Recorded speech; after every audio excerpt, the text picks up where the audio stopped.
ఇవి ఉన్నాయి కదా ఆ ఆరెంజ్ పట్టుకోండి. ఇది 3950, ఇది 4950. 3950 ఒకటిగా చూస్తే అర్థం అవ్వాలి ఆయన అన్నట్టు. సార్ మీరు అన్నట్టు ఒకసారి చూపిస్తే ఒక రకం కానీ దూరం దూరం పెట్టి మోసం చేస్తున్న షాప్ వాళ్ళు. అదేలే నేను ఏమున్నా ఒక వద్దు బిజినెస్ చేయలేను, నో ప్రాబ్లం, బిజినెస్ ఖరాబ్ చేయకూడదు. మీరు ఎప్పుడైనా బిజినెస్ చేసినాక మీకు ఫ్యూచర్లో బిజినెస్కి ఛాన్స్ ఉండాలా. ఈరోజు మీకు జాబ్ ఉన్నాయా, ఈ రోజు వరకు జాబ్లో ఉంటా, ఒకరోజు చేయాలా అంటే ఒక బిజినెస్ మానేసి జాబ్కి వెళ్ళిన జాబ్ నుంచి మరీ బిజినెస్కి వచ్చినంటే ఇప్పుడు మీకు తేడా కనపడినా, అవును బయట మార్కెట్కి తేడా కనపడినా, అవును నా గైడెన్స్ లేదా తప్పైందా? లేదు లేదు మీరు ఉన్నది పర్ఫెక్ట్గా చెప్పారు. అదని చెప్పి ఇది వేయాలన్న వాళ్ళు మనకేం అర్థం అవుతుంది చెబుతున్నా. నేను ఇది చెప్పి అది వేసినా ఏం మనమేం చేయలేమన్నా అంటే మీన్స్ మనకు అర్థమైంది. మనకు ఫస్ట్ కదా మనకు కూడా మీరు డిఫరెన్స్ చూపించారు కాబట్టి నాకు కూడా అర్థమవుతుంది. ఉట్టిగానే చెప్పట్లేదు, తేడా కనపడుతున్నా పట్టుకుంటే కనపడుతుంది. ఇలా డిఫరెన్స్ ఉంటుంది. దీనికి తేడా ఉన్నాయి. 100 రూపాయలు తేడా ఉందంటే నేను కొంచెం ఇంకో వేరే నేను ఇచ్చిన మీకు ఇంకో షాప్లో ఇంకో ఏదో చూడు ఈ నా దగ్గర తక్కువ రేటు ఉన్నా అని నిజం రాసేం వాళ్ళు తప్పు చేసిన అనుకుంటా.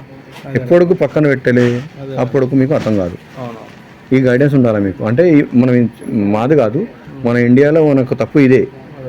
బియ్యం తీసుకురామంటే ఏం చేస్తాం మనం, ధర చెప్పి తీసుకొస్తాం. 70 రూపాయలు 1 కిలో ధర అది ఒక ఇచ్చేసేయి, సంచి ఇచ్చేసేయి. 50 రూపాయలు 1 కిలోది ఒక సంచి ఇచ్చేసేయి అని చెప్తాం. అది ఎలా ఉంటుంది, ఎలా కుక్ అవుతుంది మనకు తెలియదు. డైలీ యూజ్ అయ్యటం మనకు తెలియదు. ఇది వచ్చిన ఫస్ట్ టైం, నెక్స్ట్ టైం ఇది ఇచ్చిన అంటే ఒక రేట్ పెరిగిపోయినంటే మీరు అరే సార్ పాత తక్కువ వచ్చిన కానీ మీరు ఇప్పుడు పెంచేస్తున్న రేట్ అని చెప్తా. అది కాదు, తేడా ఉంటేనే రూపాయి కూడా పెరిగినాక రూపాయి క్వాలిటీ ఎక్కువ ఉంటేనే పెడతాను నేను రూపాయి. నేను అంటే ఈ బట్టలకి ఎవరికి అనుభవం ఉన్నాయా వాళ్ళు మిస్ చేయరు బట్టలు. ఇలాంటి బట్టలు ఇప్పుడు ఉన్నాయా, దీనికి తేడా కనపడుతుంది. కనపడుతున్నాయి కాబట్టి ఇప్పుడు పక్కన పెట్టే కనపడుతున్నా, లేకపోతే నేను రిసీవ్ అయినట్టు మీకు రిసీవ్ చేసినా అనుకుంటా, అంతే కదా. ఇలాగే ఎన్నో కావాలని చూపిస్తాం. 1600 మార్క్ ఉంటుంది,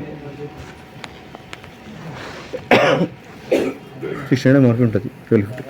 మరి ఈ ఫినిషింగ్ ఉండదు, ఈ బ్రాండింగ్ ఉండదు, ఏమంది ఈ క్వాలిటీ ఐటమ్ నేను ఇస్తాను. మీరు బిజినెస్ పెరగడానికి కావాలా, మీరు బిజినెస్ మంచి జరిగితే మరీ వచ్చి మరీ కొంటా నడుస్తూనే ఉండాలా. షాప్లో పెట్టేమని కాదు. ఇప్పుడు మీరు బయట ఎక్కడైనా కొంటా కదా ఐటమ్, ఎంత పడిందో 100, 103, 110 అంతే తయారు చేస్తా ఐటమ్. మీకు ఎంత తగ్గిస్తా